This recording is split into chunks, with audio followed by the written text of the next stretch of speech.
Hello, everybody, and welcome back to the second shelf and to another tag, not on Tag Tuesday, but on Tag Wednesday, for me at least, because I upload on Wednesday. And in one of my previous videos, I talked about the fact that I'm always late to the party, and that's true for this tag for sure, because the 52 Nifty Bookish questions tag has been going around Booktube and has been done by everybody and their brother. And I'm late, but I'm doing it anyway. The tag was created by the guys over at Strip Cover Lit, and I tried to find out who tagged me. I couldn't, so if you tag me when you're watching, let me know, but I'm sorry, I can't remember. But anyway, the first question is, what book are you reading right now?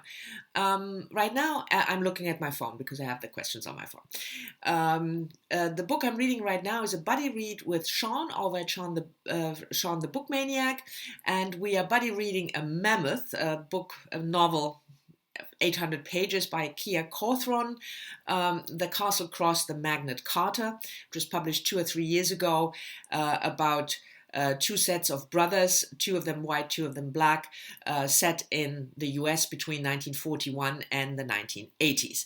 We are only about a third through, so we'll see how that goes. What was the last thing you highlighted? I don't highlight in physical books, I only highlight in ebooks.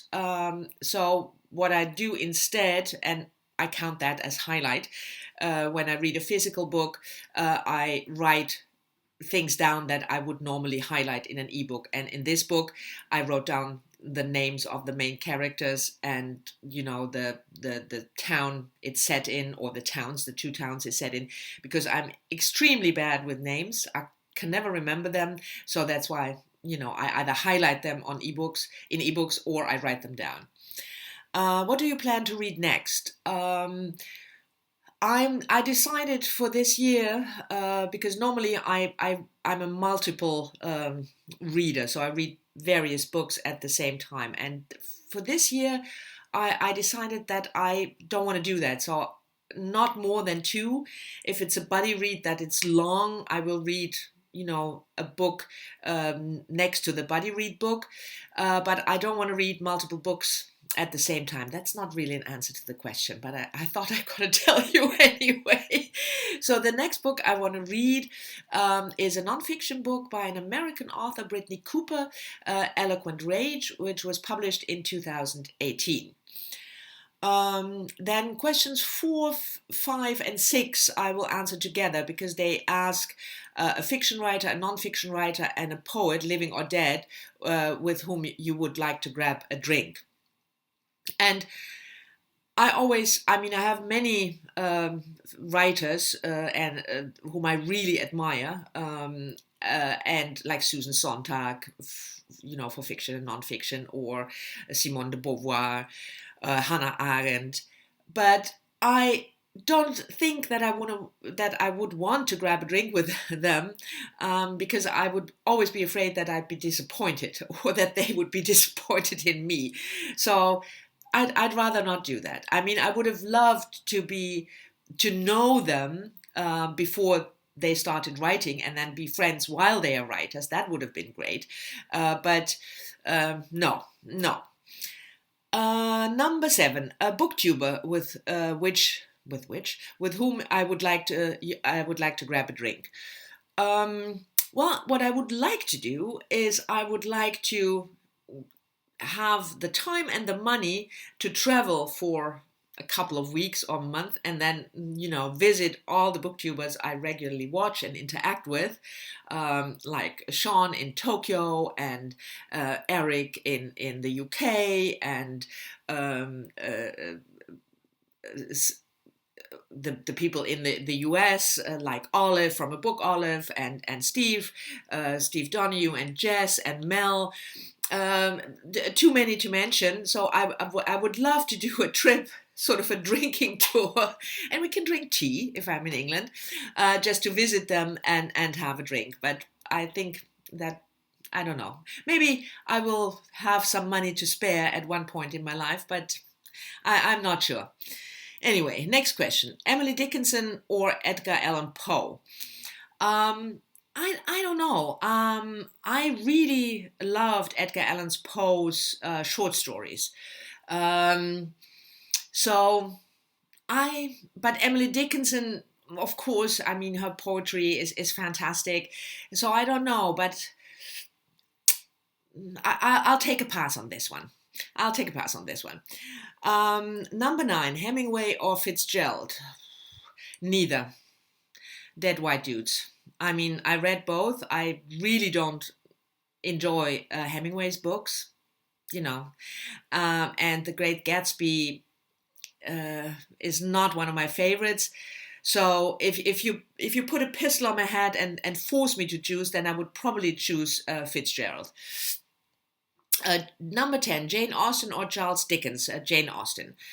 I said in a previous video that Charles Dickens and I don't gel, and one of my viewers asked me, tell us why. It's hard to explain, but I don't like his writing style. I think it's too pompous and detail oriented. It bores me. These, backstories of a lot of people. I can see why people say he is a great writer. Don't get me wrong, but it's just not my kind of story and people. No. Charles Dickens and I, no. So it's Jane Austen. 11, Harris or Hitchens? More dead white dudes. I don't like either of them. Although they have some interesting thoughts, especially in the nonfiction, and Hitchens is quite a character. But I think they both lack humor and they take themselves too seriously. So I take neither of them. Number 12, Stephen King or Michael Crichton? Michael Crichton, if I have to choose. I don't enjoy Stephen King. I haven't read that much of Stephen King, maybe 2 or 3 books, but it's just not my thing, the horror. And from Michael Crichton, I'm mostly like the earlier work, the sort of dystopian or sci-fi, like Andromeda Strain or Weapon of Choice in the 1970s. The later stuff he wrote is not so much my thing either. Bret Easton Ellis or Chuck Palahniuk? Well, Bret Easton Ellis, no. Chuck Palahniuk, I liked some of his work, so I go for Chuck Palahniuk. Kurt Vonnegut or John Green? Kurt Vonnegut, of course. Shakespeare's poems or plays is question number 15. Poems. I like to watch the plays, but I'm not that big in reading them. And I really love his poems, especially the sonnets, because, hey, I'm a romantic. You have to deal with that. Number 16, Adrian Ford or Dalton Gentry? That's a trick question, of course, and my answer is Adrian Gentry.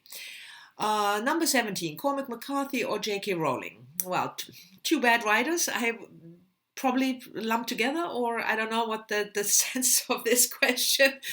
But Cormac McCarthy is such a dude bro writer that he's no. So I would go with J.K. Rowling, and I'm not a huge Harry Potter fan, but I really like the first book in the series. Where are we? 18, Hannibal Lecter or Voldemort? Hannibal Lecter, no doubt, because like I said, the answer to a previous question, Voldemort has no sense of humor. He has no wit.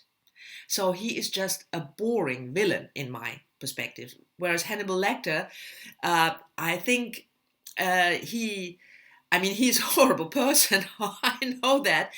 But you can still, I at least, but that probably says something about me more than anything, I can relate to him in a way because he's also very intelligent and very witty and, yeah. Anyway, we don't want to go too far into that probably. I've said too much already. Number 19, T.C. Boyle or George Saunders? T.C. Boyle. Even though I was disappointed by his last book, The Terranauts, I thought it was awful and boring. But I really love his a previous book of his, The Women, about the women around a famous architect. So I'd go for T.C. Boyle. Number 20, good writing or good story? Good story is for me essential. If there's not a good story, then the writing has to be exceptionally wonderful in order for me to enjoy it. And on vice versa, if the writing is really clunky, I can forgive that up to a point. I mean, only up to a point. But if this is the choice, then a good story is for me really essential. 21, YA or children's lit? Children's lit. I'm not into YA. 22, irony or humor? Humor. And that relates to previous answers, because even though I like irony, often it is condescending and lacks, it's not humorous, but it's condescending, and I don't like that. Fantasy, no, sci-fi or horror? Sci-fi. I don't read horror. Fantasy or non-fiction? Non-fiction. I read a little fantasy. I'm trying to get more into that, but I love non-fiction, so there you go. Rather find a new favorite contemporary writer or a new favorite old-time great? New favorite contemporary writer. I'm always really enjoying when there is a new writer to discover, if it's a debut novel or whatever. So I love that. Sonnet or haiku? Haiku, of course. No, I'm kidding. Sonnet. I mean, I talked about Shakespeare, so I really love that sonnet, that style of making poems. Yes, Sean, I like it when it rhymes. Where are we? Sestina or Villanelle? Villanelle, because why repeat only a word when you can repeat a whole sentence or a whole line? Obviously. Spent the evening at a library or bookstore? Bookstore. I don't go to the library very often, I have to admit. That's partly because in Cologne there are no English books, or not a lot of English books in the public libraries, and bookstores just make me feel good. Even if I don't buy anything, just the smell of new books and the possibilities that are there. 29, magazine or Wikipedia article? Magazine. Dictionary or encyclopedia? Encyclopedia. I as a child already, I loved we had an Encyclopedia Britannica at home, and the German version, the Brockhaus, and I just loved browsing them to, go from one entry to the next, and that leads you to another one. I love that. I absolutely love that. The writer I would like to write my biography.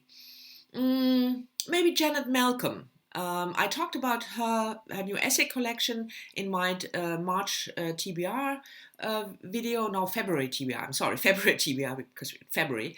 But she also wrote biographies, Sylvia Plath, for instance. So I think I would go with her.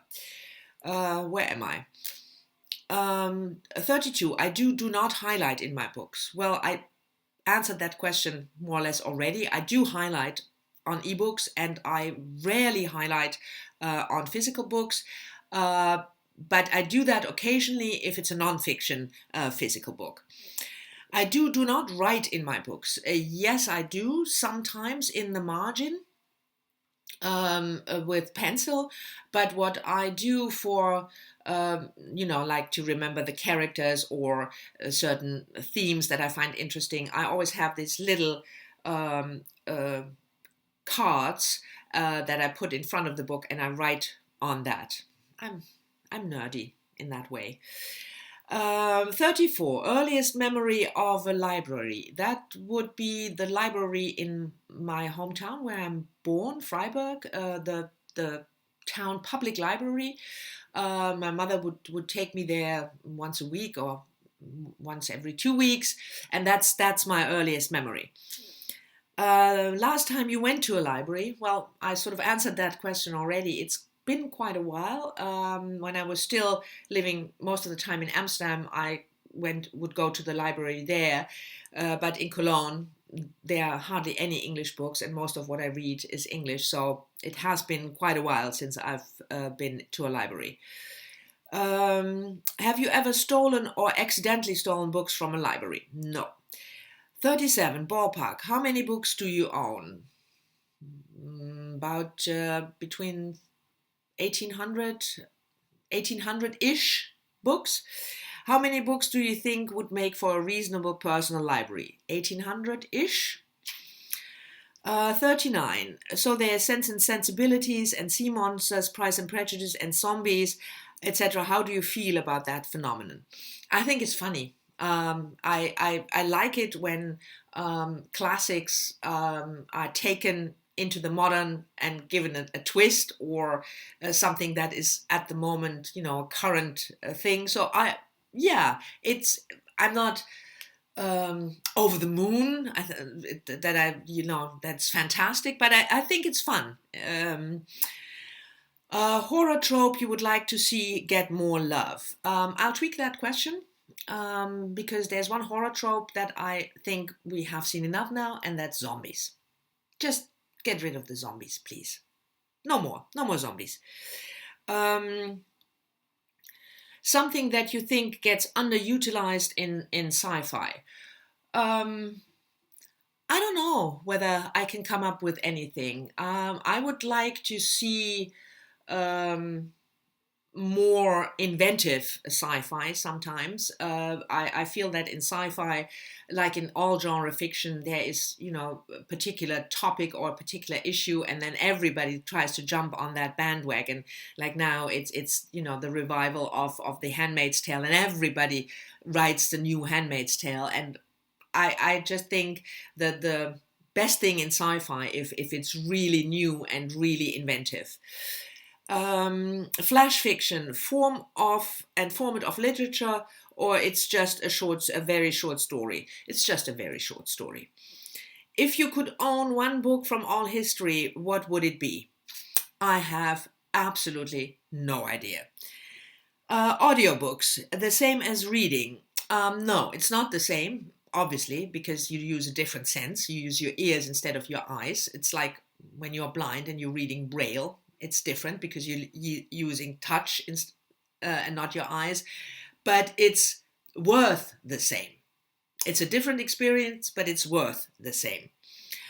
Most literary songwriter of your lifetime? Dolly Parton.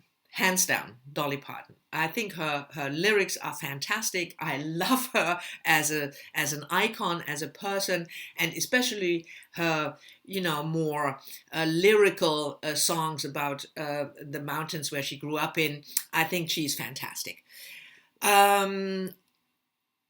46 and 47, I answered together. What writer embarrasses you the most because you haven't read them, and what writer embarrasses you because you've read too much from them? Neither. I mean, there are some writers that I feel it's a pity that I haven't read them, or that I would like to read them, but I'm not embarrassed about it. And for sure, I'm not embarrassed about all the John Grisham or the Georgette Heyer or whatever I read. No, I love what I read, so I'm never embarrassed about it. Sorry about the interruption. That was the doorbell. Where am I? 48. What is a biography that you're looking forward to reading? Not a biography, but a memoir, Unfettered and Alive, by Australian writer and activist and feminist Anne Summers, whom I happen to know because we served on the board of Greenpeace together. And I will be reading that memoir in March together with Jacqueline from 6 Minutes for Me. Do you have a dream reading cubby? No. As long as I can sit comfortably with my legs up, sort of half sitting, half lying down, I'm fine anywhere. Last literary phenomenon that really got your gears grinding. I'm not going to mention girl in the title because a lot of people already did, and I hate that as well. But what I really hate is that this new way of blurbing. We had, this is the next Gone Girl, and now we have Gone Girl meets Girl on the Train. I hate that. I really, really hate that. Come up with something more creative and inventive, people, marketing people from publishers. 51. What was the last piece of literature that changed the way you read? I wouldn't know exactly how to answer that question. I think most books I really love change the way I look at the world in some way or the other. But the way I read, no, I'm too stupid to understand that question. And 52, what booktuber have you been watching the most recently? If you know me, you know that I'm subscribed to a lot of channels, and I watch them all diligently. I don't always comment, but I always hit the like button, and if I remember, I also share it on Twitter. So there's not one particular booktuber. So this was my very late take on the 52 Nifty Bookish questions. Thank you very much for watching. I'm tagging you if you haven't been tagged, but I don't think there's anybody out there who hasn't been tagged. And I'm looking forward to talking to you down in the comments, and I'll see you all in the next one. Bye-bye.